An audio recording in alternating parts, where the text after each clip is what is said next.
March 17 ಗುರುವಾರದಂದು James cinema ಪ್ರಪಂಚದಾದ್ಯಂತ ಏಕಕಾಲಕ್ಕೆ ತೆರೆ ಕಾಣಲಿದೆ. ಈ ಸಿನಿಮಾಗೆ ಅತಿ ಹೆಚ್ಚು ಚಿತ್ರಮಂದಿರಗಳು ಕೂಡ ಸಿಗ್ತಾ ಇದೆ. ಹಾಗೆ ಮೈಸೂರಿನಲ್ಲಿ ಈ ಚಿತ್ರಕ್ಕೆ ಯಾವ ರೀತಿ ಪ್ರತಿಕ್ರಿಯೆ ಸಿಗ್ತಾ ಇದೆ ಅಂತ ನೋಡೋದಾದರೆ, ಈಗಾಗಲೇ 1 2 3 4 5 ಮಲ್ಟಿಪ್ಲೆಕ್ಸ್ಗಳು ಈಗಾಗಲೇ ತನ್ನ ಬುಕ್ಕಿಂಗನ್ನು ಓಪನ್ ಮಾಡಿದೆ. ಇನ್ನು ಮೈಸೂರಿನ DRC ಸಿನಿಮಾ, BM ಹ್ಯಾಬಿಟ್ ಮಾಲಲ್ಲಿ ಇರುವಂತಹ DRC ಸಿನಿಮಾದಲ್ಲಿ ದಿನ 17 ಪ್ರದರ್ಶನವನ್ನು ಈ ಸಿನಿಮಾಗೆಂದೇ ನೀಡಲಾಗಿದೆ. ಇಲ್ಲಿ ಜೇಮ್ಸ್ ಬಿಟ್ಟರೆ ಯಾವ ಸಿನಿಮಾ ಕೂಡ ಪ್ರದರ್ಶನ ಕಾಣ್ತಾ ಇಲ್ಲ. DRC ಸಿನಿಮಾದಲ್ಲಿ ಕೇವಲ ಜೇಮ್ಸ್ ಸಿನಿಮಾವಷ್ಟೇ ಪ್ರದರ್ಶನ ಕಾಣ್ತಾ ಇದೆ. 2 ಪ್ರದರ್ಶನವನ್ನು ಬಿಟ್ಟರೆ ಮಿಕ್ಕಿದ್ದೆಲ್ಲ ಸೋಲ್ಡ್ ಔಟ್. 2 ಪ್ರದರ್ಶನ ಕೂಡ ಸೋಲ್ಡ್ ಔಟ್ ಆಗಿದೆ. 4:25 ಪ್ರದರ್ಶನದಲ್ಲಿ 1 ಟಿಕೆಟ್ ಬಿಟ್ಟರೆ ಮಿಕ್ಕಿದ್ದೆಲ್ಲ ಟಿಕೆಟ್ ಸೋಲ್ಡ್ ಔಟ್ ಆಗಿದೆ.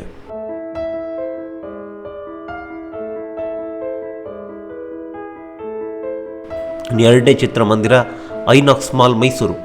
ಇದರಲ್ಲೂ ಕೂಡ ಅಷ್ಟೇ ಬೆಳಿಗ್ಗೆ 8:30 ಪ್ರದರ್ಶನ ಸೋಲ್ಡ್ ಔಟ್ ಆಗಿದೆ. 12 ಗಂಟೆ ಪ್ರದರ್ಶನವನ್ನು ನಾವು ನೋಡೋದಾದರೆ ಇಲ್ಲೂ ಕೂಡ ಟಿಕೆಟ್ ಸಿಗ್ತಾ ಇಲ್ಲ. 3:20 ಸಂಜೆ 3:20 ಪ್ರದರ್ಶನ ಕೇವಲ ಮುಂದಿನ ರೋ ಅಷ್ಟೇ ಖಾಲಿ ಇದೆ. ಇನ್ನು 6:40 ಪ್ರದರ್ಶನವನ್ನು ನಾವು ನೋಡೋದಾದರೆ ಇದು ಅಷ್ಟೇ, ಮುಂದಿನ ರೋ ಅಷ್ಟೇ ಖಾಲಿ. 9:55 ಪ್ರದರ್ಶನ, ಅಲ್ಲೊಂದು ಇಲ್ಲೊಂದು, ಒಟ್ಟು 5ಗಳಷ್ಟೇ ಖಾಲಿ. ಇನ್ನು ವಿಷನ್ ಸಿನಿಮಾ, ಇಲ್ಲಿ 15 ಪ್ರದರ್ಶನವನ್ನು ಮೈಸೂರು ವಿಷನ್ ಸಿನಿಮಾದಲ್ಲಿ ನೀಡಲಾಗಿದೆ. 6 ಪ್ರದರ್ಶನ ಈಗಾಗಲೇ ಸೋಲ್ಡ್ ಔಟ್ ಆಗಿದೆ. ಇನ್ನು ಖಾಲಿರುವಂತಹ ಶೋ ನೋಡೋದಾದರೆ ಮಧ್ಯಾಹ್ನ 2:15 ಪ್ರದರ್ಶನದಲ್ಲಿ 1 ಟಿಕೆಟ್ ಅಷ್ಟೇ ಖಾಲಿ. ಮೊದಲ ದಿನದ ಮೊದಲ ಪ್ರದರ್ಶನ. ಇನ್ನು 2:30 ಪ್ರದರ್ಶನವನ್ನು ನಾವು ನೋಡೋದಾದರೆ ಮುಂದುಗಡೆ ಸೀಟು, ಹಿಂದುಗಡೆ ಒಂದು ಬದಿಯಲ್ಲಿ ಒಂದು ಸೀಟ್ ಅಷ್ಟೇ.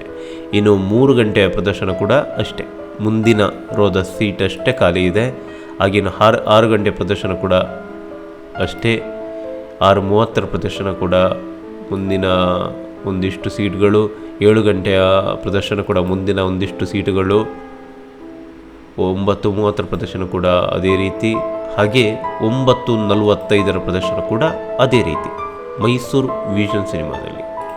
10 ಗಂಟೆ ಪ್ರದರ್ಶನ ನೋಡೋದಾದರೆ ಅದು ಕೂಡ ಅಷ್ಟೇ ಮೈಸೂರು ವಿಷನ್ ಸಿನಿಮಾ. 6 ಪ್ರದರ್ಶನ ಸೋಲ್ಡ್ ಔಟ್ ಆಗಿದೆ. ಈಗಾಗಲೇ 4 ದಿನವಷ್ಟೇ ಬಾಕಿ ಇದೆ. ಅಷ್ಟರ ಇವತ್ತು ಸಂಜೆ ಒಳಗಾಗಿ ಮೈಸೂರು ವಿಷನ್ ಸಿನಿಮಾದಲ್ಲಿ ಟಿಕೆಟ್ ಸೋಲ್ಡ್ ಔಟ್ ಆಗುವ ಎಲ್ಲ ಲಕ್ಷಣಗಳು ದಟ್ಟವಾಗಿ ಕಾಣ್ತಾ ಇದೆ. ಇನ್ನು PVR forum centre city mall Mysuru, ಇಲ್ಲಿ ಈಗಾಗಲೇ ಒಟ್ಟು 15 ಪ್ರದರ್ಶನವನ್ನು ಈ ಸಿನಿಮಾಗೆಂದು ನೀಡಲಾಗಿದೆ. ಈಗಾಗಲೇ 3 ಪ್ರದರ್ಶನ ಸೋಲ್ಡ್ ಔಟ್ ಆಗಿದೆ. ಉಳಿದಂತೆ 11 ಗಂಟೆಯ ಪ್ರದರ್ಶನವನ್ನು ನೋಡೋದಾದರೆ ಇಲ್ಲೂ ಅಷ್ಟೇ ಮುಂದಿನ ಸೀಟುಗಳಷ್ಟೇ ಖಾಲಿ ಇದೆ. 12 ಗಂಟೆ ಪ್ರದರ್ಶನ ನೋಡೋದಾದರೆ ಅದು ಅಷ್ಟೇ, 2 ರೋ ಅಷ್ಟೇ ಸಿಗ್ತಾ ಇದೆ ಮಧ್ಯೆ. 12:30 ಪ್ರದರ್ಶನ ಕೂಡ ಅಷ್ಟೇ, ಒಂದಿಷ್ಟು ಬೆರಳೆಣಿಕೆಯ ಸೀಟುಗಳಷ್ಟೇ ಖಾಲಿ ಇದೆ. 2:20 ಪ್ರದರ್ಶನ ನೋಡೋದಾದರೆ ಇಲ್ಲಿ ಸ್ವಲ್ಪ ಮುಂಭಾಗದ ಸೀಟುಗಳಷ್ಟೇ ಖಾಲಿ ಇದೆ. ಇನ್ನು 3:10 ಪ್ರದರ್ಶನ ಕೂಡ ಅದೇ ರೀತಿ, 3 ರೋ ಹಾಗೆ ಹಿಂದಿನ ಸೀಟುಗಳು. 3:40 ಪ್ರದರ್ಶನ ಕೂಡ ಅದೇ ರೀತಿ, ಮುಂದಿನ 2 ರೋ ಹಾಗೆ ಹಿಂಬದಿಗೆ ಒಂದಿಷ್ಟು ಬೆರಳೆಣಿಕೆ ಸೀಟುಗಳಷ್ಟೇ ಖಾಲಿ ಇದೆ. ಇನ್ನು 5:30 ಪ್ರದರ್ಶನ ಕೂಡ ಅಷ್ಟೇ, ಇಲ್ಲಿ ಸ್ವಲ್ಪ ಸೀಟುಗಳು ಖಾಲಿ ಇದೆ. 6:20 ಪ್ರದರ್ಶನ ಕೇವಲ ಮುಂದಿನ 1 ರೋ ಅಷ್ಟೇ. 6:50 ಪ್ರದರ್ಶನ ಕೂಡ ಮೋಸ್ಟ್ ಫುಲ್, ಮುಂದಿನ ಒಂದಿಷ್ಟು ಬೆರಳೆಣಿಕೆ ಸೀಟುಗಳು. 8:40 ಪ್ರದರ್ಶನ ಕೂಡ ಅಷ್ಟೇ, ಮುಂದಿನ ರೋ ಅಷ್ಟೇ ಖಾಲಿ ಇದೆ, 26 ಸೀಟುಗಳು. ಇನ್ನು ಇದರಲ್ಲೂ 3 ರೋ ಅಷ್ಟೇ ಖಾಲಿ ಇದೆ. ರಾತ್ರಿ 9:30 ಪ್ರದರ್ಶನದಲ್ಲಿ. ಇನ್ನು ರಾತ್ರಿ 10 ಗಂಟೆಯ ಪ್ರದರ್ಶನವನ್ನು ನೋಡೋದಾದರೆ ಇಲ್ಲೂ ಅಷ್ಟೇ, ಮುಂದಿನ ರೋ ಅಷ್ಟೇ ಖಾಲಿ. ಆದರೆ ಹಿಂದಿನ ರೋ ಅಲ್ಲಿ 5 ಸೀಟ್ ಫುಲ್ ಆಗಿದೆ, ಮಿಕ್ಕಿರೋದು ಖಾಲಿ ಇದೆ. ಅಲ್ಲಲ್ಲಿ ಒಂದಿಷ್ಟು ಸೀಟುಗಳಷ್ಟೇ ಖಾಲಿ.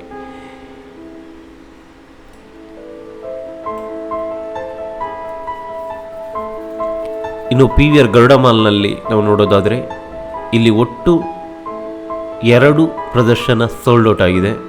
ಇಲ್ಲಿ 10 ಪ್ರದರ್ಶನವನ್ನು ಜೇಮ್ಸ್ ಚಿತ್ರಕ್ಕಾಗಿ ನೀಡಲಾಗಿದೆ. ಇಲ್ಲೂ ಅಷ್ಟೇ ನೋ ಟಿಕೆಟ್. ಹಿಂದಿನ 600 ರೂಪಾಯಿಯ ಟಿಕೆಟ್ ಅಷ್ಟೇ, ಬೆರಳೆಣಿಕೆಯ ಟಿಕೆಟ್ಗಳಷ್ಟೇ ಖಾಲಿ ಇದೆ ಮಧ್ಯಾಹ್ನ 12:15ಕ್ಕೆ.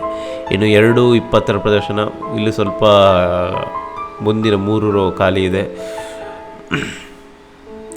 3:25 ಪ್ರದರ್ಶನ ಇದು 5:30 ಪ್ರದರ್ಶನ, 6:35 ಪ್ರದರ್ಶನ, 8:40 ಪ್ರದರ್ಶನ, 9:45 ಪ್ರದರ್ಶನ.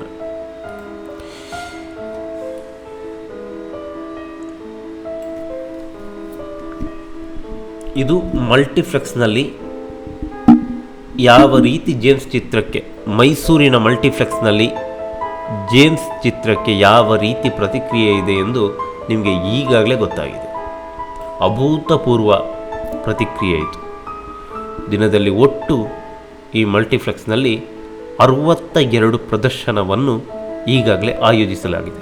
ಈ ಪ್ರದರ್ಶನ ಯಾವ ಹೊತ್ತಲ್ಲಿ ಯಾವ ರೀತಿ ಬೇಕಾದರೂ ಹೆಚ್ಚಾಗ್ಬೋದು ಶೋ ಇದ್ದರೆ.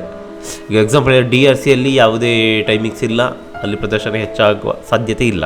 ಆದರೆ ಐನಾಕ್ಸ್ ಮಾಲ್ ಆಗಿರ್ಬೋದು ಅಥವಾ PVRಗಳಲ್ಲಿ ಆಗಿರ್ಬೋದು ಪ್ರದರ್ಶನ ಯಾವಾಗ ಬೇಕಾದರೂ ಹೆಚ್ಚಾಗ್ಬೋದು. ಇದು ಕೇವಲ ಮಲ್ಟಿಪ್ಲೆಕ್ಸ್ನ ಕತೆ. ಇನ್ನು ಸಿಂಗಲ್ ಸ್ಕ್ರೀನಲ್ಲಿ ಬುಕ್ಕಿಂಗ್ ಓಪನ್ ಆಗಿಲ್ಲ. ಆದರೆ ಮೈಸೂರಿನ 5 ಸಿಂಗಲ್ ಸ್ಕ್ರೀನ್ ಚಿತ್ರಮಂದಿರಗಳಲ್ಲಿ ಜೇಮ್ಸ್ ತೆರೆ ಕಾಣಲಿದೆ. ಗಾಯತ್ರಿ, ಸಂಗಮ್, ತಿಬ್ಬಾದೇವಿ, ರಾಜ್ಕಮಲ್, ವುಡ್ಲ್ಯಾಂಡ್ ಈ 5 ಚಿತ್ರಮಂದಿರಗಳಲ್ಲಿ ಜೇಮ್ಸ್ ಕಮಲ್ ಮಾಡಲಿದೆ. ಈ ಚಿತ್ರಮಂದಿರದ ಬುಕ್ಕಿಂಗ್ ಇನ್ನಷ್ಟೇ ಓಪನ್ ಆಗಬೇಕಾಗಿದೆ, ಓಪನ್ ಆಗಿಲ್ಲ. ಇಲ್ಲೂ ಕೂಡ ಮೊದಲ ದಿನ ಸೋಲ್ಡ್ ಔಟ್ ಆಗುವಂತಹ ಎಲ್ಲ ಲಕ್ಷಣಗಳು ದಟ್ಟವಾಗಿ ಗೋಚರವಾಗ್ತಾ ಇದೆ. ಇದು ಮೈಸೂರಿನ ಅಪ್ಡೇಟ್. ಇನ್ನು ಯಾವ್ಯಾವ ಊರುಗಳಲ್ಲಿ ಯಾವ್ಯಾವ ರೀತಿ ಜೇಮ್ಸ್ ಚಿತ್ರಕ್ಕೆ ಪ್ರತಿಕ್ರಿಯೆ ಸಿಗ್ತಾ ಇದೆ ನೋಡ್ಕೊಂಡು ಬರೋಣ. ನಮಸ್ಕಾರ.